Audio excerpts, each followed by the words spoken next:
Okay MSc welcome back to my channel. तो आज हम आगे को कंटिन्यू करते हैं हमारा नेक्स्ट इंटरमीडिएट। ओके, तो लास्ट के 3 लेक्चर्स हमने कवर कर लिए रिएक्शन इंटरमीडिएट पर। सारी चीजें मैंने वो 3 लेक्चर्स पर बताई थी और साथ ही साथ हमने 3 इंटरमीडिएट कौन कौन से कार्बोकैटायन, कार्बोएटायन और फ्री रेडिकल, ये तीनों इंटरमीडिएट या फिर बोल सकते हैं रिएक्शन इंटरमीडिएट को हमने डिस्कस कर लिया है। आज हम हमारे फोर्थ रिएक्शन इंटरमीडिएट पे बात करते हैं जो है आपकी कार्बीन्स। ओके, अब देखिए ना, कार्बीन्स आपकी बहुत इंपॉर्टेंट रहती है क्योंकि देखो कार्बोकैटायन, कार्बोएनायन, फ्री रेडिकल तो आप जनरली यूज करते हैं टर्म को, लेकिन कार्बीन बहुत कम यूज होता है। ओके, तो कार्बीन पे शॉर्ट नोट डायरेक्टली पूछा जाता है, कार्बीन, नाइट्रीन वगैरह पे। ठीक है, तो कार्बीन से रिलेटेड सारे कॉन्सेप्ट आज के लेक्चर पे आपके डेफिनेटली क्लियर होंगे। आपने काम करने चीजों को ध्यान से सुनना है, सब कुछ क्लियर होगा। ओके, तो स्टार्ट करते हैं लेक्चर को। देखिए, पहले मैं आपको ना सिंपली कार्बिन को डिफाइन कर देती हूँ कि कार्बिन होता क्या, तब हम जब आगे को की थ्योरीज वगैरह पढ़ेंगे तो आपको चीजें और सिंपली समझ में आएंगी। ओके, तो देखो ना, कार्बिन कुछ नहीं होता, जैसे नाम से पता चल रहा है कार्बिन मतलब कुछ कार्बन का ही तो कंपाउंड होगा। तो आप देखिए कि कार्बन का कंपाउंड क्या होता है, आपको पता है कार्बन एक टेट्रावैलेंट एटम है, यानी कि ये जब भी बॉन्ड बनाता है ये तो 4 बॉन्ड बनाता है। ओके, यानी कि कार्बन के आउटर मोस्ट शेल पे कितने इलेक्ट्रॉन होते हैं, 4 इलेक्ट्रॉन होता है। ये 4 के 4 इलेक्ट्रॉन के साथ क्या बनाता है, बॉन्ड बनाता है, इसलिए हम कार्बन को बोलते हैं टेट्रावैलेंट। ओके, लेकिन अगर आपने कार्बन से बनाना है कार्बिन तो आपने एक काम करना है। काम क्या करना है, आपने कार्बन से 2 बॉन्ड को तोड़ देना है। यानी कि आप अब बोलेंगे कार्बन को कि तू 4 बॉन्ड बनाता था, अब तू सिर्फ 2 बॉन्ड बना। तो 2 बॉन्ड बनाया तो इसके ये 2 इलेक्ट्रॉन तो बॉन्डिंग में इन्वॉल्व हो गए, लेकिन रिमेनिंग 2 अभी इसके पास 2 इलेक्ट्रॉन एज इट इज रहेंगे। तो ये 2 इलेक्ट्रॉन क्या है, एज इट इज अगर आपने रख दिए तो ये जो सिस्टम बना, ये जो स्पीसीज बनी, इसी को बोला जाता है कार्बिन। कितनी सिंपल सी बात है, इतनी चीज क्लियर है। अब देखो, अब मैं एक और चीज बताती हूँ। कार्बिन्स के भी टाइप होते हैं। ओके, कार्बिन के टाइप कैसे होते हैं, कार्बिन के आपके 2 टाइप होते हैं। एक आप बोलते हैं प्राइमरी, सॉरी, एक आप बोलते हैं इसको सिंगलेट कार्बिन, दूसरे को बोलते हैं ट्रिपलेट कार्बिन। अब ये टर्म तो आपने सुना होगा, सिंगलेट और ट्रिपलेट। सिंगलेट ट्रिपलेट का मतलब क्या होता है, ये आपकी इलेक्ट्रॉन की पोजीशन के बेसिस पे, यानी कि आपका इलेक्ट्रॉन कैसे एग्जिस्ट कर रहा है, इसके बेसिस पे कार्बिन को 2 टाइप में क्लासिफाई किया जाता है। अभी आप सिंपली सुन लीजिए, सारी चीजें मैं आपको बहुत अच्छे से एक्सप्लेन करने वाली हूँ। अभी जस्ट इतना समझो कि आपके कार्बिन में आप देख सकते हैं 2 फ्री इलेक्ट्रॉन्स है, ये तो आपके बॉन्डेड है। ओके, लेकिन ये दोनों आपके फ्री हैं। ओके, अब देखो, इनकी भी तो अपनी अपनी पोजीशन होगी। कार्बन में जो ऑर्बिट्स होंगे, यहाँ जो पी ऑर्बिट है, सारे ऑर्बिट्स है, इनमें आपके इलेक्ट्रॉन्स प्रेजेंट होंगे। तो ये इलेक्ट्रॉन किस तरीके से प्रेजेंट है, इसके बेसिस पर आप इसे क्लासिफाई करते हैं एज अ सिंगलेट कार्बिन, और दूसरा होता है ट्रिपलेट कार्बिन। अब कैसे, मैं आपको नीचे शो करती हूँ। आप देखो, पहले मैं आपको सिंपली समझा रही हूँ, देन हम आगे को बढ़ेंगे। ओके, ये देखो, यहाँ पर आप देख सकते हैं, देखो ये दोनों आपके कार्बिन है। मैंने क्या बोला, अगर कार्बन ने 2 बॉन्ड तो इन्वॉल्व किए, 2 के साथ, 2 इलेक्ट्रॉन के साथ, देखो अपने इसके पास कितने, 4 इलेक्ट्रॉन है, 2 के साथ तो इसने बॉन्डिंग करा दी। ओके, लेकिन 2 इलेक्ट्रॉन, इलेक्ट्रॉन को आप ऐसे रिप्रेजेंट करते हैं, एक ये ऊपर स्पिन, दूसरी नीचे स्पिन। ओके, तो ये दोनों भी तो क्या है, इलेक्ट्रॉन है। लेकिन ये इलेक्ट्रॉन आप देखो, इस वाले कार्बिन के स्ट्रक्चर में एक ही ऑर्बिट पे, ये इनके पी ऑर्बिट दिखाया, एक ही पी ऑर्बिट में दोनों इलेक्ट्रॉन फिट हो रखी है। यानी कि ये दोनों इलेक्ट्रॉन क्या है, एक ही ऑर्बिट पे है, चाहे आप स्पिन से दिखाइए चाहे आप नॉर्मली दिखाए। तो आप इस ऑर्बिट को क्या बोलेंगे, इस टाइप के कार्बिन को बोलेंगे सिंगलेट कार्बिन। अब ट्रिपलेट क्या होगा, तो ट्रिपलेट बहुत सिंपल है। ट्रिपलेट में आपने क्या करना है, एक ये भी ऑर्बिट है, एक ऊपर भी ऑर्बिट है। आप क्या कीजिए, एक इलेक्ट्रॉन को इस ऑर्बिट में कर दीजिए, दूसरे इलेक्ट्रॉन को इसमें कर दीजिए। अब देखिए, आपको पता है अगर 2 इलेक्ट्रॉन साथ है तो वो हमेशा क्या है, आपके अपोजिट स्पिन में ही तो रहते हैं। ऐसा तो नहीं है दोनों को आप साथ ऐसा बना दे, नहीं होता ना, ऐसा होता है। इसका ये रूल्स के अकॉर्डिंग हो रहा है। लेकिन अगर आपको एक और चीज पता है कि अगर आपके इलेक्ट्रॉन 2 अलग अलग ऑर्बिट में है तो वो हमेशा सेम स्पिन में रहेंगे। तो आप देख सकते हैं, एक इलेक्ट्रॉन को आपने इस ऑर्बिट में रखा, दूसरे इलेक्ट्रॉन को इस ऑर्बिट में रखा, तो आप देखिए इनकी स्पिन सेम है। तो इस केस पर देखोगे आप, इस टाइप के ऑर्बिट को क्या बोलेंगे, ट्रिपलेट और ट्रिपलेट कार्बिन। ओके, तो दोनों समझ गए, ये है आपका सिंगलेट कार्बिन, ये बन गया आपका ट्रिपलेट कार्बिन। ठीक है, तो देखो सेम चीज है, यहाँ भी कार्बन ने क्या है, अपने 2 तो इलेक्ट्रॉन के साथ तो बॉन्ड बनाया। ओके, 2 इलेक्ट्रॉन आपके एज इट इज प्रेजेंट है, बट ये 2 अलग अलग ऑर्बिट में है, तो आपने से बोल दिया ट्रिपलेट। अगर सेम ऑर्बिट में बन गया तो ये बन गया सिंगलेट। ओके, अब इनके फीचर्स क्या रहता है, वो सारी चीजें हम आगे को डिस्कस करेंगे। अभी जैसे आप सुन लीजिए। ओके, इतनी चीज समझ में, मतलब आप सिंपली समझ गए कि अब कार्बिन्स क्या होते हैं, ये भी समझ गए कि कार्बिन के 2 टाइप आपको मिलेंगे, सिंगलेट और ट्रिपलेट। ओके, अब देखो, अब मैं आपको प्रॉपर्ली बताती हूँ। अब आप डेफिनेशन अगर पूछा जाए कार्बिन, तो आप डेफिनेशन में क्या लिखेंगे, डेफिनेशन इंपॉर्टेंट है, तो मैं सारे टर्म को क्लियर करते हुए चलूंगी। देखो ये क्या बोल रहा है, कार्बिन आर अनचार्ज। अब आप बताइए, कार्बिन के ऊपर कहीं चार्ज है, नहीं है। आप बोलेंगे ये कार्बिन क्या है, अनचार्ज है। ठीक है, ये अनचार्ज हो गया। ओके, ना इसमें पॉजिटिव चार्ज है, ना इसमें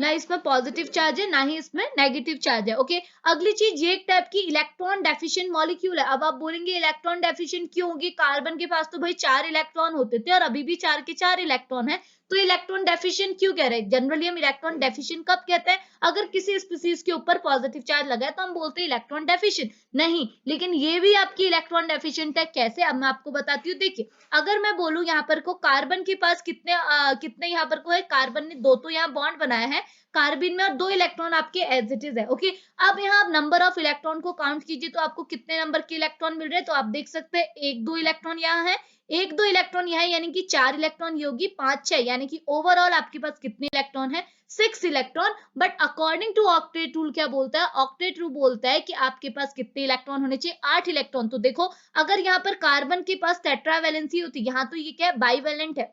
बाइवेलेंट बोला या फिर डाइवेलेंट बोलो, दोनों सेम चीज है।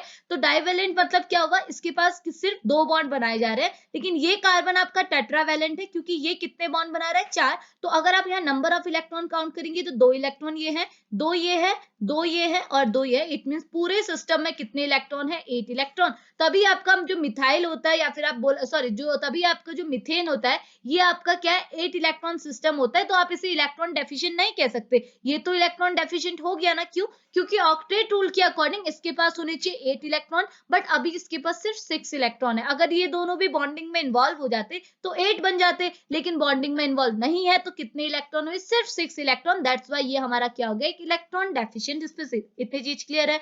अब देखो, बोला कि ये इलेक्ट्रॉन डेफिशिएंट मॉलिक्यूल होता है that contain a divalent carbon. Divalent carbon मतलब कि इस स्पीसीज में जो आपका कार्बन है वो सिर्फ 2 बॉन्ड बना रहा है। 2 बॉन्ड मतलब डाइवेलेंट, 1 बॉन्ड मतलब मोनोवेलेंट, 3 बॉन्ड मतलब ट्राइवेलेंट और 4 बॉन्ड मतलब टेट्रावेलेंट। इतनी चीज क्लियर है। एटम सराउंडेड बाय द 6 का इलेक्ट्रॉन, और आपका जो कार्बन है वो कितने इलेक्ट्रॉन से सराउंडेड है, ओनली 6 इलेक्ट्रॉन से, 1 2 3 4 5 6। इतनी चीज क्लियर है। तो ये बन गई आपकी डेफिनेशन। डेफिनेशन के अंदर आपने प्रॉपर्ली सारी फीचर्स को एक्सप्लेन कर दिया कार्बन्स के। ओके, अब अगली चीज देखो, अगली चीज यही है, थ्योरी मटेरियल आप पढ़ सकते हैं। अब यहाँ देखो इसका जनरल रिप्रेजेंटेशन शो किया हुआ है। जनरल रिप्रेजेंटेशन आप देख सकते हैं, है तो ये है, तो जनरल रिप्रेजेंटेशन ये आप देख सकते हैं। कार्बन के साथ क्या है, यहाँ पर कुछ 2 इलेक्ट्रॉन पेयर है, उसके 2 इलेक्ट्रॉन पेयर नहीं, 1 इलेक्ट्रॉन पेयर है, या फिर आप बोल सकते हैं 2 अनपेयर्ड इलेक्ट्रॉन है। ओके, इसके साथ क्या है, 2 आर ग्रुप यहाँ पर को अटैच है। ये है आपका जनरल कार्बिन के स्ट्रक्चर। बट मैंने क्या बोला, कार्बिन आपके 2 टाइप के होंगे, कौन कौन से, सिंगलेट और ट्रिपलेट। तो देख सकते हैं ये बन गया आपका सिंगलेट कार्बिन। क्यों, क्योंकि आप देखेंगे यहाँ कार्बन के पास जो 2 इलेक्ट्रॉन है ये दोनों के दोनों एक ही ऑर्बिट में प्रेजेंट है। यहाँ एक ऑर्बिट होगा तो ये एक ही ऑर्बिट में प्रेजेंट है, लेकिन इस केस में देखो एक ऑर्बिट यहाँ होगा, एक ऑर्बिट यहाँ होगा, तो दोनों इलेक्ट्रॉन 2 अलग अलग ऑर्बिट में प्रेजेंट है, इसलिए आप इसे बोलेंगे सिंगलेट कार्बिन। ये बन जाएगा ट्रिपलेट कार्बिन। ओके, अगली चीज देखो, अब ये एक और चीज बोल रहा है कि आपके कार्बिन्स तो अलग अलग हो सकते हैं। क्यों, क्योंकि यहाँ पर जो बॉन्ड बना रहा है यहाँ कुछ भी हो सकता है। मे बी मैं कोई अराइल रिंग लगा दूं, मैं भी कोई मिथाइल लगा दूं, मे बी कोई हाइड्रोजन लगा दूं, मे बी कोई हेलोजन एटम लगा दूं, तो यहाँ पर कोई भी ग्रुप प्रेजेंट हो सकता है। ओके, तो इसीलिए कार्बिन का जो पेरेंटल मेंबर होता है, पेरेंटल मेंबर मतलब जो फर्स्ट मेंबर होता है, उसको आप क्या बोलते हैं, मिथाइलिन। मिथाइलिन मतलब कि आपके पास यहाँ जो कार्बन है, कार्बन की जो 2 ग्रुप है, इनके साथ क्या होने चाहिए, अगर हाइड्रोजन एटम प्रेजेंट है और 2 आपके इलेक्ट्रॉन एज इट इज है, तो ये जो स्ट्रक्चर बना इसे आप बोलेंगे पेरेंटल मेंबर ऑफ किसका, कार्बिन। कार्बिन का जो पेरेंटल मेंबर है वो है आपका मिथाइलिन, जिसको ऐसे रिप्रेजेंट किया जाता है और इसका नाम होता है मिथाइलिन। इतनी चीज क्लियर है। तो ये भी यहाँ पर को ऐड किया हुआ है। ओके, अब अगली चीज देखो, वही बोला है कि कार्बिन को आपने क्लासिफाई किया जाता है एज अ सिंगलेट और ट्रिपलेट, किसके बेसिस पे, on the basis of their electronic structure. Electronic structure मतलब उनकी इलेक्ट्रॉन की पोजीशन कैसी है, उनके बेसिस पे। देखो आपने पहले देखा कि इलेक्ट्रॉन की पोजीशन क्या है, दोनों इलेक्ट्रॉन एक ही ऑर्बिट प्रेजेंट है, तो आपने इसे बोला सिंगलेट कार्बिन। ओके, अगर दोनों इलेक्ट्रॉन 2 अलग अलग ऑर्बिट पे प्रेजेंट है तो आपने इसे क्या बोला, ट्रिपलेट कार्बिन। सिंपल सी बात है। इतनी चीज क्लियर है। अब देखो, अब मैं आपको एक और नई चीज समझाती हूँ। जैसे मैंने आपको फ्री रेडिकल पे एक टर्म बताया था जिसे बोलते हैं प्रिसिस्टेंट। ओके, तो प्रिसिस्टेंट फ्री रेडिकल बताए थे मैंने आपको। तो प्रिसिस्टेंट फ्री रेडिकल क्या होता है, आपको पता है फ्री रेडिकल भी एक टाइप का इंटरमीडिएट है, और अगर कोई भी चीज इंटरमीडिएट है इट मींस वो बहुत ज्यादा रिएक्टिव है, तभी तो वो इंटरमीडिएट। तो कोई भी चीज अगर इंटरमीडिएट होती है तो वो क्या होता है, एक्सट्रीमली रिएक्टिव होती है, यानी कि अगर रिएक्टिव है इट मींस वो चीज क्या होगी, अनस्टेबल होगा। लेकिन एक नया टर्म आता है जिसे बोलते हैं प्रिसिस्टेंट। अगर आपकी किसी चीज के आगे प्रिसिस्टेंट लग गया, इट मीन्स फिर इसका मतलब वो हो गया कि वो ज्यादा रिएक्टिव भी नहीं है। अगर ज्यादा रिएक्टिव नहीं होगी, इट मीन्स वो ज्यादा अनस्टेबल भी नहीं है। मतलब देखो, फ्री रेडिकल एक टाइप के क्या होते हैं, इंटरमीडिएट होते हैं। और आपको पता है फ्री रेडिकल कार्बोकैटायन और कार्बो एनायन के रिस्पेक्ट में बहुत ज्यादा क्या होता है, अनस्टेबल होते हैं। ओके, ये चीज मैं आपको ऑलरेडी एक्सप्लेन कर सकती हूँ क्यों भी हुआ है, वो भी मैंने आपको एक्सप्लेन कर दिया। बट मैंने आपको बताया था दो टाइप के फ्री रेडिकल होते हैं। एक तो आपके नॉर्मल फ्री रेडिकल हो गए जो कि आपके एक्सट्रीमली रिएक्टिव होते हैं, रिएक्टिव है तो वो आपके अनस्टेबल भी होते हैं। ओके, लेकिन एक दूसरे फ्री रेडिकल होते हैं जिसे आप बोलते हैं प्रिसिस्टेंट फ्री रेडिकल। ओके, तो प्रिसिस्टेंट फ्री रेडिकल क्या होता है, ये भी आपके इंटरमीडिएट ही होते हैं। ओके, तो किसी फ्री रेडिकल को आप persistent free radical as a term use करते हैं, उसका मतलब ये है कि वो जो फ्री रेडिकल होंगे, सपोज मैं बोलूं ए बी फ्री रेडिकल, ये एक टाइप का प्रिसिस्टेंट फ्री रेडिकल है। इसका मतलब क्या हुआ, इसका मतलब ये एक टाइप का इंटरमीडिएट तो है, लेकिन ये क्या है, दूसरे फ्री रेडिकल के कंपैरेबल में कम रिएक्टिव है। अगर कम रिएक्टिव है, इसका मतलब ये थोड़ा सा स्टेबल हो जाएगा, इसे आप आइसोलेट भी कर सकते हैं। मैंने एग्जांपल्स भी आपको फ्री रेडिकल के लेक्चर्स पे दिए थे और रीजन भी बताया था कि क्यों कोई भी फ्री रेडिकल प्रिसिस्टेंट फ्री रेडिकल की तरह बिहेव करता है। ओके, तो वही चीज आपकी कार्बिन के केस में भी आ जाती है। कुछ कार्बिन तो आपको पता है, कार्बिन भी आपके क्या है, इंटरमीडिएट है। इंटरमीडिएट है तो ऑब्वियस सी बात हो जाएगी कि ये आपके एक्सट्रीमली रिएक्टिव होंगे, और एक्सट्रीमली रिएक्टिव है तो वो आपके अनस्टेबल होंगे। ओके, अब देखो कार्बिन के केस पे भी क्या होता है, प्रिसिस्टेंट का कॉन्सेप्ट आ जाता है, यानी कि कुछ कार्बिन को आप प्रिसिस्टेंट कार्बिन भी बोलेंगे। इट मींस प्रिसिस्टेंट कार्बिन क्या होंगे, ऐसे कार्बिन जो कि दूसरे कार्बिन के कंपेयर में थोड़े कम रिएक्टिव हो जाएंगे। ओके, तो कम रिएक्टिव होंगे तो थोड़े स्टेबल होंगे। तो एक एग्जांपल लिखा है, अगर आपने क्या है कार्बन के साथ, आपको पता है कार्बिन में क्या है, कार्बन दो बॉन्ड बनाता है और दो इलेक्ट्रॉन आपके एज इट इज रहते हैं। अगर यहाँ पे जो कार्बन बॉन्ड बना रहा है, इसमें आपका कोई हैलोजन एटम है, सपोज हमने Cl ले लिया, ठीक है, क्लोरीन ले लिया, यानी कि डाइक्लोरोकार्बन। अगर आप जो स्ट्रक्चर लेंगे तो ये जो कार्बन है डाइक्लोरोकार्बन, ये एक टाइप का प्रेसिस्टेंट कार्बन है तो कार्बन, बट ये क्या है, प्रेसिस्टेंट कार्बन है। इसका मतलब क्या हुआ, ये बाकी कार्बन के कंपेयर में थोड़ा सा स्टेबल हो जाएगा। ओके, अब ये है कि इससे आप इन सिटो भी प्रिपेयर कर सकते हैं। इन सिटो यानी कि आप इसे बाहर साइड भी इस टाइप के कार्बन को प्रिपेयर कर सकते हैं। क्यों कर सकते हैं, इसका रीजन ये है कि ये प्रिपेयर क्यों हो सकता है, क्योंकि थोड़ा स्टेबल है। आप अनस्टेबल चीज को तो प्रिपेयर कराएंगे नहीं ना, अनस्टेबल चीज तुरंत रिएक्ट कर जाती है, स्टेबल चीज रिएक्ट नहीं कराएगी। तो ये थोड़ा सा स्टेबल होता है, इसलिए आप इसे थोड़ा सा प्रिपेयर भी करा सकते हैं बाहर साइड। किसकी हेल्प से, क्लोरोफॉर्म ऑफ और स्ट्रॉन्ग बेस की प्रेजेंस में आप इस टाइप के कार्बन को, जिसे आप बोल रहे डाइक्लोरोकार्बन, इसको प्रिपेयर कर सकते हैं, जो कि एक टाइप का प्रेसिस्टेंट कार्बन है। ओके, तो ये पॉइंट आपका ये कि एडिशनल पॉइंट हो जाएगा, थोड़ा अच्छा पॉइंट है। ओके, ये चीज समझ में आई। अब मैं आपको आगे लेके चलती हूँ। अब हम बात करेंगे जो दो टाइप के कार्बन है, देन इनके सेपरेटली इनके फीचर्स कैरेक्टर्स वगैरह देखेंगे। तो आपको मैंने क्या बोला, कार्बन्स के आपके दो क्लासेस है, एक है सिंगलेट कार्बन, एक है आपका ट्रिपलेट कार्बन। ओके, अब देखो सिंगलेट और ट्रिपलेट तो मैंने बता दिया कि क्यों कोई सिंगलेट है, क्यों कोई ट्रिपलेट है, किसका रीजन क्या है। इसका रीजन है इनकी इलेक्ट्रॉन स्पिन। अगर आपके दोनों इलेक्ट्रॉन सेम ऑर्बिट में, then it is singlet carbon. और अगर दोनों इलेक्ट्रॉन अलग अलग ऑर्बिट में, इट मींस ये क्या है आपका ट्रिपलेट कार्बन। ओके, अब देखिए ना, अगर इनकी फीचर्स देखें, इनका हाइब्रिडाइजेशन वगैरह देखें, तो देखो सिंगलेट कार्बन के केस में दोनों इलेक्ट्रॉन एक ही ऑर्बिट में है। तो अगर आप इसका हाइब्रिडाइजेशन निकालेंगे अकॉर्डिंग टू वीबीटी के अकॉर्डिंग, तो आपको इसका हाइब्रिडाइजेशन मिलेगा sp2। अब आपको देखो पूरा निकालने की जरूरत है, मैं आपको सिंपली बता देती हूँ कि sp2 कैसे हुआ। तो आपको पता है sp2 हाइब्रिडाइजेशन हमने कैसे निकाला, मैं क्या बोलती हूँ, नंबर ऑफ सिग्मा बॉन्ड आप जस्ट काउंट कीजिए, आपको पता चल जाएगा हाइब्रिडाइजेशन। अगर आपके पास नंबर ऑफ सिग्मा बॉन्ड कितने हैं, 4 है, तो हाइब्रिडाइजेशन हो जाएगा sp3। अगर 3 है तो हो जाएगा sp2, अगर 2 है तो ये बन जाएगा sp। अब आप बताइए यहाँ पर को नंबर ऑफ सिग्मा बॉन्ड कितने हैं। अब देखो एक सिग्मा बॉन्ड ये है, दूसरा ये है, और यहाँ जो लोन पेयर ऑफ इलेक्ट्रॉन है ये एज अ नेगेटिव चार्ज भी बिहेव कर सकता है, यानी कि ये भी बॉन्डिंग में इन्वॉल्व करते हैं, क्योंकि ये दोनों भी तो इलेक्ट्रॉन्स है।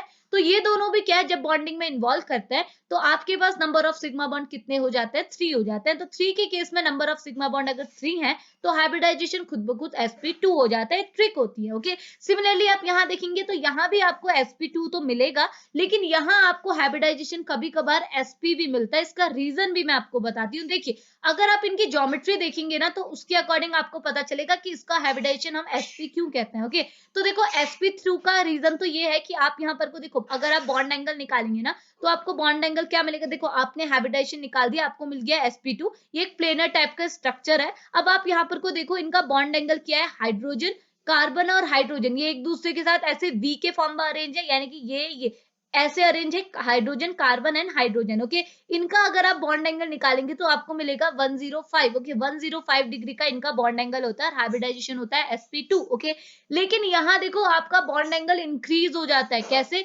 क्योंकि देखो यहाँ पर आपके 2 इलेक्ट्रॉन एक ही ऑर्बिट में है। अगर 2 इलेक्ट्रॉन एक ही ऑर्बिट में, इट मींस ये एज अ लोन पेयर की तरह बिहेव करेंगे। और आपको पता है लोन पेयर अपने लिए बहुत ज्यादा स्पेस मांगता है। आपने ये ऑलरेडी इनऑर्गेनिक केमिस्ट्री के फर्स्ट लेक्चर पे पढ़ रखा है कि लोन पेयर क्या अपने लिए बहुत ज्यादा स्पेस मांगता है। तो जो हाइड्रोजन यहाँ थे वो थोड़ा सा बेंट हो गए, यहाँ पर होने चाहिए थे। एक्चुअली हाइड्रोजन कहाँ होने चाहिए? यहाँ पर हो सकते थे ना, जैसे ये है ऐसे। क्या लोन पेयर यहाँ पर को है, यहाँ पर 2 हाइड्रोजन हो सकते थे, बट लोन पेयर के रिपल्शन की वजह से थोड़ा सा टिल्ट हो गए। ठीक है, जिसकी वजह से क्या होगा, इनका बॉन्ड एंगल जो इनिशियली इतना होना चाहिए था वो शिफ्ट हो गया इतने में, और इनका बॉन्ड एंगल हो गया 105। लेकिन यहाँ पर को आपको लोन पेयर नहीं मिला। क्यों? क्योंकि दोनों इलेक्ट्रॉन आपके अलग अलग ऑर्बिट में, अगर ये सेम ऑर्बिट में होते तब ये लोन पेयर की तरह बिहेव करते। अभी तो ये दोनों इलेक्ट्रॉन अलग अलग ऑर्बिट में, जिसकी वजह से क्या होगा, यहाँ रिपल्शन इतना ज्यादा नहीं होगा। तो आपके क्या है, हाइड्रोजन आपके अपनी ये ऐसे स्ट्रेट पोजिशन में जैसे यहाँ थे, यहाँ होने चाहिए थे, वैसे अरेंज हो गए।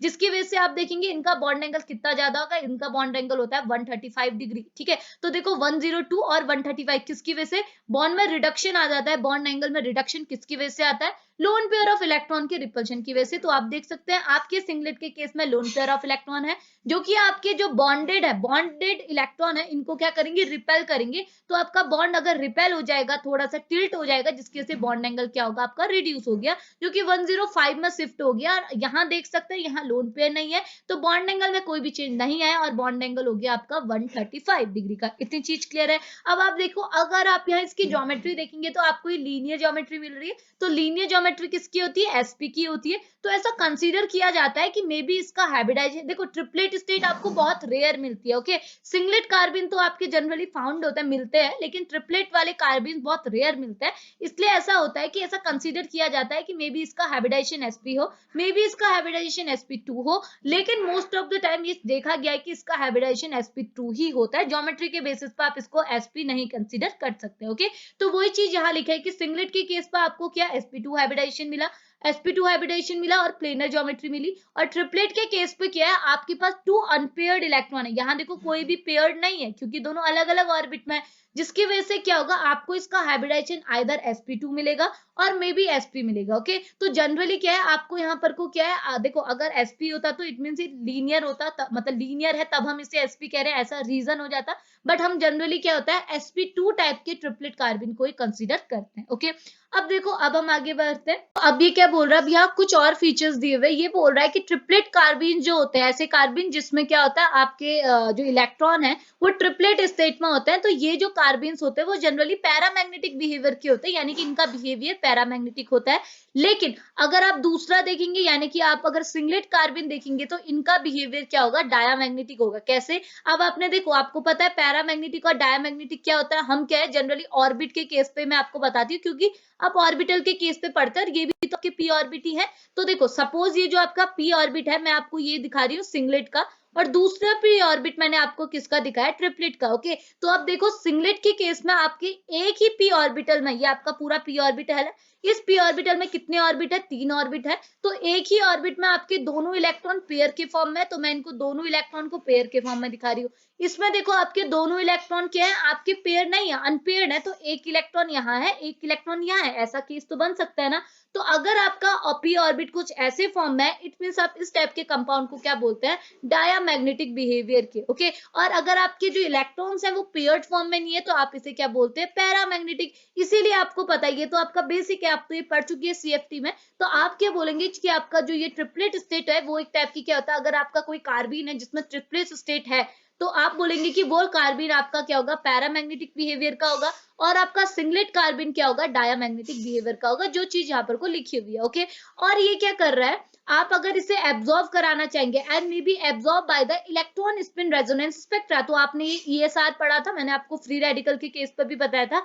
ईएसआर के केस में अगर आप ईएसआर इंस्ट्रूमेंट से क्या है, अपने क्या है, ये ट्रिपलेट कार्बिन को अब्जॉर्ब कराना चाहेंगे, तो ये अब्जॉर्ब हो सकता है। क्यों? क्योंकि आप देखेंगे यहाँ पर कोई इलेक्ट्रॉन्स है, 2 इलेक्ट्रॉन्स है, अगर आप इनकी स्पिन निकालेंगे तो क्या होगा, इसकी स्पिन क्या है, +½ है, इसकी स्पिन भी क्या है, +½ है। ये किसके इक्वल होगी, 1 के इक्वल होगी।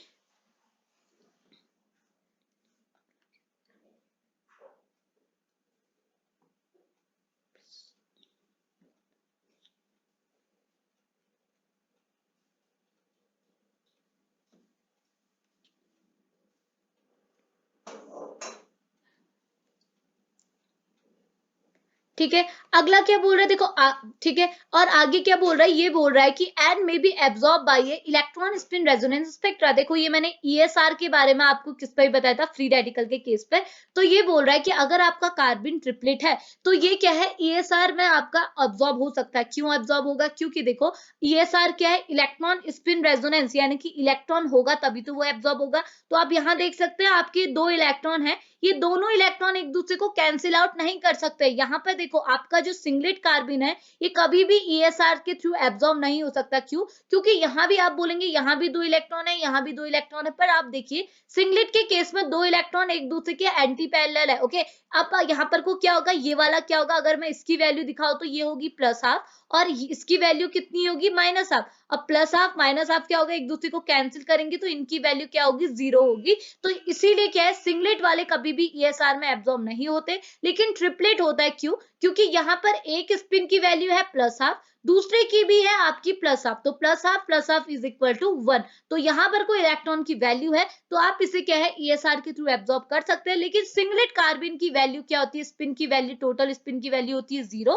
क्योंकि एक ऊपर है, एक प्लस हाफ में है, एक माइनस हाफ में है, तो दोनों एक दूसरे को कैंसिल करते हैं, वैल्यू हो जाती है जीरो, इसलिए कभी ईएसआर से ये एब्जॉर्ब नहीं होते। ओके, अगली चीज क्या है, तभी तो मैंने क्या बोला, फ्री रेडिकल भी ईएसआर को एब्जॉर्ब कर लेता है। क्यों, क्योंकि फ्री रेडिकल के पास सिर्फ एक इलेक्ट्रॉन है, तो एक इलेक्ट्रॉन है, इट मींस आप इसे एब्जॉर्ब कर सकते हैं, इसीलिए क्या है, ईएसआर फ्री रेडिकल्स को भी एब्जॉर्ब कर लेते हैं। ओके, अगली चीज, अगला है इनका बॉन्ड एंगल। बॉन्ड एंगल मैं आपको ऑलरेडी बता चुकी हूँ किसका बॉन्ड एंगल कितना होगा। आप देख सकते हैं यहाँ पर बॉन्ड एंगल 105, यहाँ पर हो गया 135। तो यहाँ पर को शिफ्ट क्यों है, because of lone pair of electron की वजह से क्या होता है, बॉन्ड एंगल हमेशा रिड्यूस हो जाता है। तो यहाँ तो इलेक्ट्रॉन पेयर है, यहाँ इलेक्ट्रॉन पेयर नहीं, यहाँ दो अनपेयर्ड इलेक्ट्रॉन जरूर है बट कोई इलेक्ट्रॉन पेयर नहीं, क्योंकि इनकी स्पिन क्या है, एक दूसरे की सेम है। तो सेम स्पिन वाले कभी भी एक साथ कंबाइंड होकर नहीं रह सकते। तो ये तो आपकी इलेक्ट्रॉन पेयर बन गया, ये इलेक्ट्रॉन पेयर नहीं बना, जिसकी वजह से यहाँ पर एंगल में रिडक्शन नहीं आया। ओके, अगली चीज आगे बढ़िए। अब ये बोल रहा है कि ट्रिपलेट कार्बन आपके ज्यादा स्टेबल होता है comparable to a singlet carbon. इसका रीजन क्या है,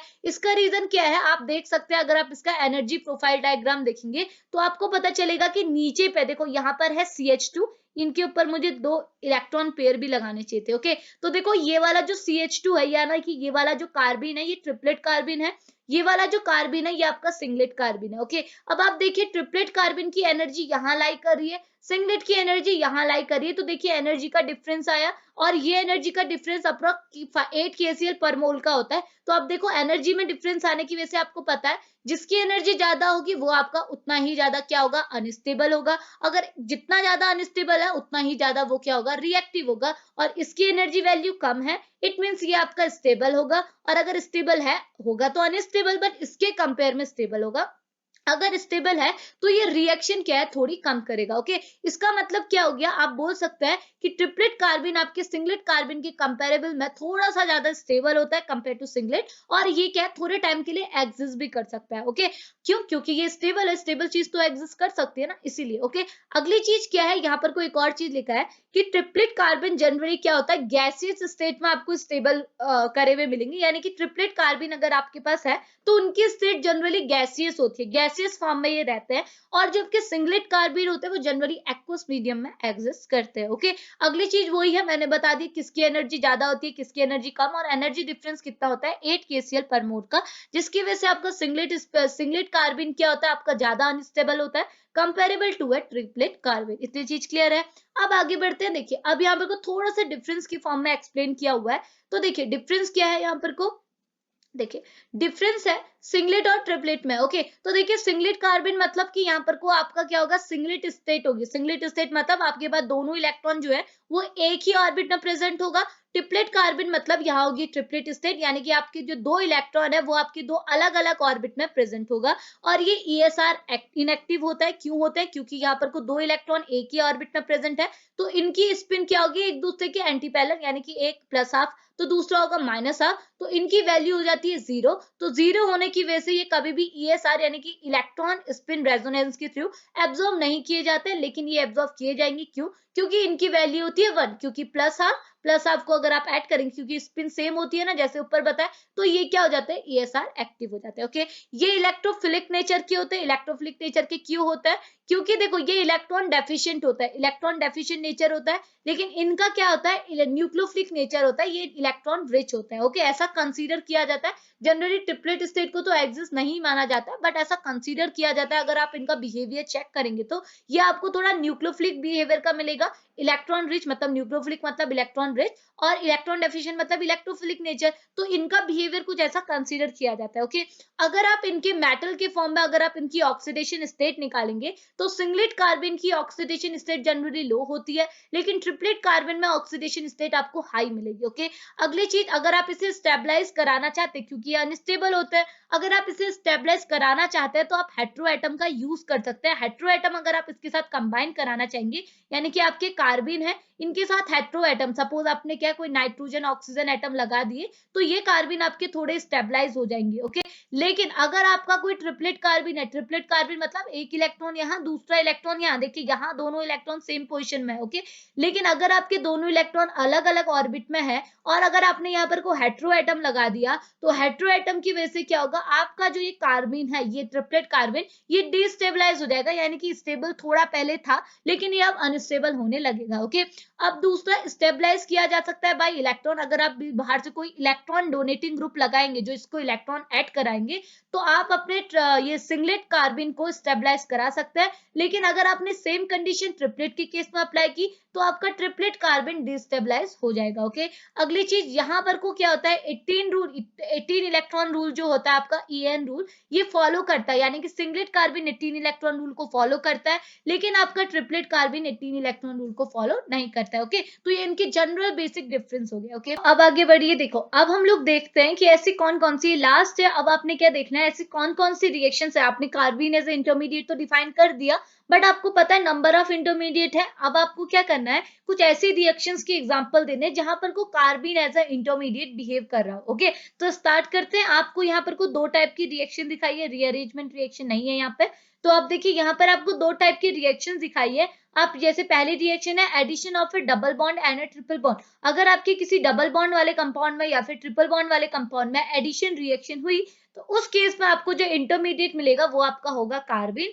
सेकेंड क्या है, आपकी इंसर्शन रिएक्शन। अगर आपके कहीं पर को CH बॉन्ड में क्या होगा, इंसर्शन रिएक्शन अगर आप कराना चाहेंगे तो उस केस में क्या होगा, जो आपका इंटरमीडिएट बनेगा इस टाइप की रिएक्शन में, वो भी आपका क्या होगा, कार्बिन। तो इससे आपने रिएक्शन के थ्रू प्रूव कराना है। ओके, तो देखो स्टार्ट करते हैं हमारी पहली रिएक्शन जो है आपकी एडिशन रिएक्शन। ओके, तो एडिशन रिएक्शन में आप क्या बताएंगे, देखिए यहाँ पर को ये बोल रहा है कि ये आपका क्या है, डबल बॉन्ड वाला कंपाउंड। हमने क्या बोला, एडिशन रिएक्शन करानी किसी डबल बॉन्डेड और ट्रिपल बॉन्डेड कंपाउंड में। ओके, तो देखिए यहाँ पर को आपके ये एडिशन कंपाउंड इसमें करानी, ये आपका एक डबल बॉन्डेड कंपाउंड है। ओके, तो एडिशन किसकी हेल्प से कराएंगे, ऑब्वियस सी बात है आपके कार्बिन। तो देखिए पहले ऊपर हमने सिंगलेट कार्बिन लिया है, नीचे जो कार्बिन है ये हमारा ट्रिपलेट कार्बिन है। ओके, हम ऐसा कंसीडर कर रहे हैं, ठीक है। तो देखो अगर इसकी हेल्प से यहाँ पर कोई एडिशन रिएक्शन होगा तो क्या होगा, तो आप खुद ही देख सकते हैं।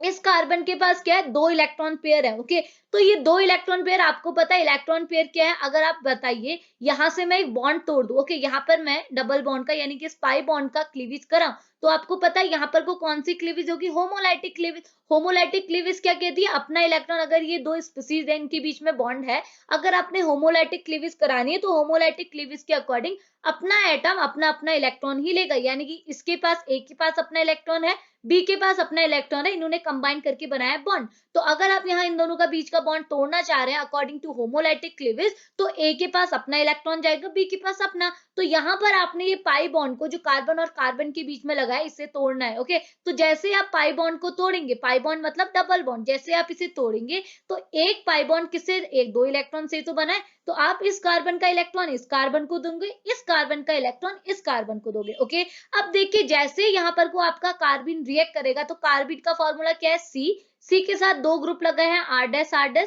और कार्बन के पास भी है दो इलेक्ट्रॉन पेयर। तो आपको पता है अगर इलेक्ट्रॉन पेयर को दूसरा इलेक्ट्रॉन पेयर मिल गया तो ये कंबाइन कर सकते हैं। तो आप क्या करेंगे, यहाँ पर को ये दोनों तो कंबाइन नहीं करेंगे, क्योंकि अगर कंबाइन करेंगे तो आपका ओरिजिनल कंपाउंड बन जाएगा, बट आपने ओरिजिनल कंपाउंड बनाने नहीं, यहाँ आपने करानी है एडिशन रिएक्शन। तो आप क्या करेंगे, ये दोनों इलेक्ट्रॉन पेयर को कंबाइन करेंगे और इन दोनों इलेक्ट्रॉन पेयर को कंबाइन कराएंगे। तो जैसे ये आपके कंबाइंड होंगे तो आप बताइए ये प्रोडक्ट बनाना, ये दोनों कंबाइन किया यानी कि ये है आपका कार्बन, कार्बन का इलेक्ट्रॉन पेयर इस कार्बन के इलेक्ट्रॉन से कंबाइन किया, ये कार्बन का इलेक्ट्रॉन पेयर इससे कंबाइन किया, तो आप देख सकते हैं आपको ये एज अ प्रोडक्ट मिल गया। तो ये होगी एडिशन रिएक्शन। आप देखो यहाँ पर को आपका जो इंटरमीडिएट है, तो ये इंटरमीडिएट क्या है आपका, कार्बन है। ओके, अगली चीज, अगर मैं यहाँ पर को ट्रिपलेट कार्बिन लूं तब क्या होगा, देखो ट्रिपलेट कार्बिन के केस पे आपको दो टाइप के प्रोडक्ट मिलेंगे, ए और ये है बी। ओके, तो दो अलग अलग किसके बेसिस पे, इन ग्रुप्स के बेसिस पे। देखिए यहाँ पर को हाइड्रोजन हाइड्रोजन एक दूसरे के ट्रांस में है, ये दोनों एक दूसरे के सिस में यानी कि एक दूसरे के अपोजिट साइड है। तो आप देखिए यहाँ पर को आपको कैसा प्रोडक्ट मिल रहा है, एक तो आपने ट्रांस वाला ही प्रोडक्ट बनाया, देख सकते हैं एक दूसरे के क्रॉस में है, एक बना दिया आपने सिस वाला प्रोडक्ट। तो देखिए एक बन गया आपका सिस प्रोडक्ट, एक बन गया आपका ट्रांस प्रोडक्ट, ऐसा आप सपोज कर सकते हैं। यानी कि ट्रिपलेट के केस पे आपको दो टाइप के प्रोडक्ट मिलेंगे। ओके, तो अब यहाँ पर को भी एडिशन कैसे होगा, यहाँ भी आपका सेम टाइप का एडिशन हुआ। आपके क्या है, ये वाला बॉन्ड टूटा जिसने क्या बनाया आपका, दो फ्री रेडिकल बनाए इस कार्बन के ऊपर, एक फ्री रेडिकल इसके पास, एक फ्री रेडिकल इसके पास। तो जैसे ही आपका कार्बन का एक फ्री रेडिकल इसके साथ कंबाइंड हुआ तो आपको एक प्रोडक्ट मिला। फिर आपने क्या किया, दूसरे के साथ भी कंपाउंड कंबाइन करा दिया, तो आपके दो फॉर्म में आपको प्रोडक्ट मिलेगा, एक ये एक ये। तो आप देख सकते हैं सिंगलेट के केस में आपको एक प्रोडक्ट मिला, ट्रिपलेट के केस में आपको दो टाइप के प्रोडक्ट आपको देखने को मिलेंगे। ओके, ये कौन सी रिएक्शन की हमने, addition reaction in double bond और ट्रिपल बॉन्डेड कंपाउंड में। ओके, अब आगे बढ़िए, अब हम दूसरे रिएक्शन देखते हैं। दूसरा है आपका सिंपल रिएक्शन, जो है आपकी insertion of a CH bond in an other bond, यानी कि आपने CH बॉन्ड में क्या कोई दूसरे बॉन्ड को ऐड कर देना, तो ये होती है इंसर्शन रिएक्शन। तो आप देख सकते हैं कार्बन इंसर्शन रिएक्शन में भी इन्वॉल्व हो सकता है। कैसे, आप देखिए यहाँ पर जो कार्बन है, कार्बन के पास चार बॉन्डेड है, इट मींस यहाँ पे जो कार्बन है वो टेट्रावैलेंट तो है, लेकिन इसके दो साइड पे मिथाइल ग्रुप अटैच है और दो साइड पे हाइड्रोजन एटम अटैच्ड है। ओके, अब आपने क्या करना है, यहाँ इंसर्शन रिएक्शन करा सकते हैं। कैसे, आपको पता है यहाँ पर को क्या है, कार्बन है, कार्बन के साथ दो हाइड्रोजन और इसके पास दो इलेक्ट्रॉन पेयर। ओके, और यहाँ पर कोई हाइड्रोजन। अब आप बताइए, अगर यहाँ से आप हाइड्रोजन को निकाल के इसके साथ ऐड कर देते हैं, ओके, तो आपने क्या किया, अगर इन दोनों के बीच का देखो क्या होगा, मैं आपको सिंपली ऐसे बताती हूँ।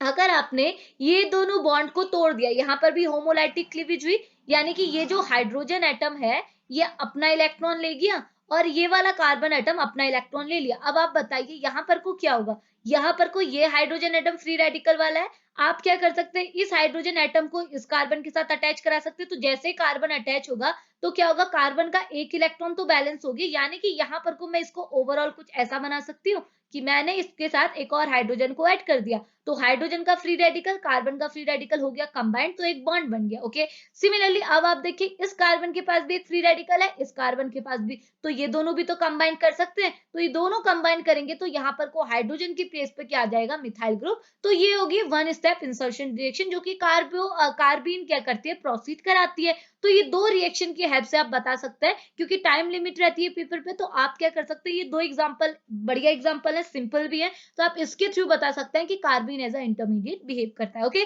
तो ये था आपका कार्बन का पोर्शन, होप आपको समझ में आया होगा। कार्बन में सिंगलेट ट्रिपलेट कार्बन का कॉन्सेप्ट भी आपको समझ में आया होगा। तो अभी हम लेक्चर को यहाँ इतना ही था, ठीक है, कार्बन इंटरमीडिएट यहाँ पर फिनिश होता है। तो हम लोग नेक्स्ट इंटरमीडिएट पे बात करेंगे, नेक्स्ट लेक्चर पे, जो है आपका नाइट्रीन एज अ इंटरमीडिएट। तो अभी लेक्चर को यहीं फिनिश करेंगे, मिलेंगे नेक्स्ट लेक्चर पे, तब तक के लिए बाय बाय।